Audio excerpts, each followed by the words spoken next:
This latest Acolyte episode, Night, occurs in the canon year 132 BBY. Of course, this is the episode in which Khymer, I think that's how you pronounce his name, discloses that he believes himself to be a Sith, which causes more discourse among the fans who think his presence, coupled with the statement from Ki-Adi-Mundi in The Phantom Menace, where he claims the Sith to have been extinct for millennia, is canon breaking. Legends canon breaking, to be precise. Canon is still a work in progress. The Phantom Menace takes place 32 years before the Battle of Yavin, so precisely 100 years before this episode. But in Legends, the Jedi rediscover the possible existence of the Sith a century before that, in the year 2032 BBY. Here is a passage from the Jedi vs. Sith Essential Guide to the Force, the Dark Jedi Conflict. The Great Holocron indicates the existence of an ancient Sith fortress on the planet Almas, in the Callaran system, which was also the site of a Jedi Academy. Evidently, the Jedi first became aware of this fortress during the New Sith Wars, when they tracked Darth Revan to Almas. That's Revan, not Revan. Revan had used the Force to begin terraforming the previously poisoned world, and also created an alchemical bond between his commanders and their troops. The Jedi hunted Revan down and killed him, but abandoned Almas and left the Sith fortress standing. They may not have had much choice. The fortress was and is impervious to blaster fire. It seems the Jedi and the Republic forgot about the Callaran system until nearly 3 centuries ago, when the near-human explorer Reedy Artom rediscovered Callaran and visited Almas. An entry from Artom's book, dated 2032 BBY, provides a vivid description of her view of the Sith fortress from orbit. Eventually, more spacers learned of the Callaran system, and colonization began. By 188 BBY, a team of Jedi noted that they too had sensed the powerful infection of the dark side surrounding the fortress on Almas. That same year, the Jedi Council dispatched 2 Jedi to investigate.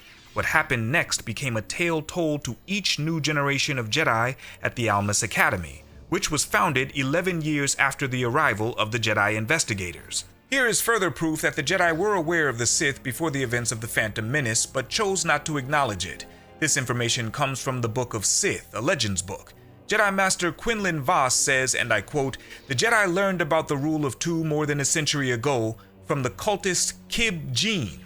Some of them didn't believe it. Now that Obi-Wan's fight on Naboo has confirmed the truth, the Jedi are ready to face whatever the Sith have been cooking up," end quote. So who was Kib Jeen? Well, he was a Jedi Padawan who turned Dark Jedi in the year 188 BBY, 53 years before the events of the Acolyte Episode 5. Here's another passage from the Jedi vs. Sith Essential Guide explaining his story. 135 years ago, the Council sent the Jedi Korna and his Padawan, the Jedi Consular Kib Jeen, to Almas. They traveled by shuttle, with Korna as the pilot.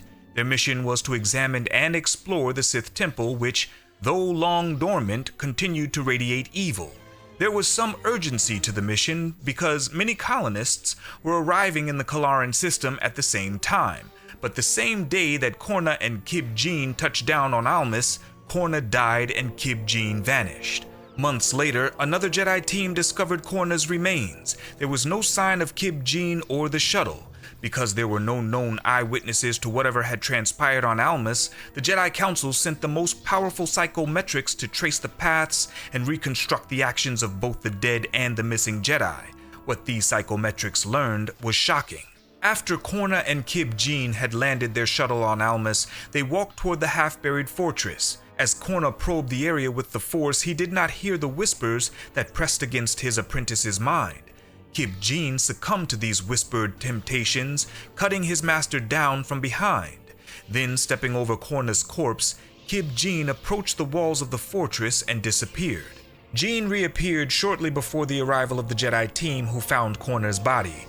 Evidently, he had accessed the Sith fortress and gained much knowledge. Taking the shuttle, he set off across space. There, the psychometrics account ends, but Kib Jeen was just getting started. Searching for minions who would make useful tools, Jeen found pirates in the Callaran asteroid belt who suited his purposes admirably. He dominated their minds and through them attracted others to his service. Soon he had built an army, and he unleashed his forces on the floating cities of Genarius, the third planet in the Callaran system. Thousands died. This assault launched the Dark Jedi conflict. For 7 years, Kib Jeen and his mindless soldiers dominated the Kallaran system. Their warships stopped or attacked all incoming transports, then disappeared to their hiding places in the asteroid belt. No one could find them, let alone eliminate them. Finally, a Jedi Knight and her Padawan came to the Kallaran system. After they organized the system's inhabitants and trading companies to build an armada, the Jedi used the Force to locate the pirates and lure them into a trap. The pirate fleet was crushed, and Kib Jeen did not escape. Before he died, he was heard spouting gibberish about there always being no more or less than 2 Sith. After this regrettable incident, the Jedi decided to maintain a permanent presence near the fortress to study it and attempt to ward off its evil. Our academy is now over 130 years old, and from what I have gathered, the fortress remains, as ever, a malevolent entity that we can only continue to monitor from a distance. Was the fortress entirely responsible for transforming Kib Jeen into a Dark Jedi, or was there already a darkness lurking within him? Were Kib Jeen's dying words about the Sith a threat or a warning? Only this I know for certain. Although the answers may be found within that fortress, these are not the answers we should pursue without extreme caution. Star Wars friends, I make these videos not in defense of the Acolyte show itself.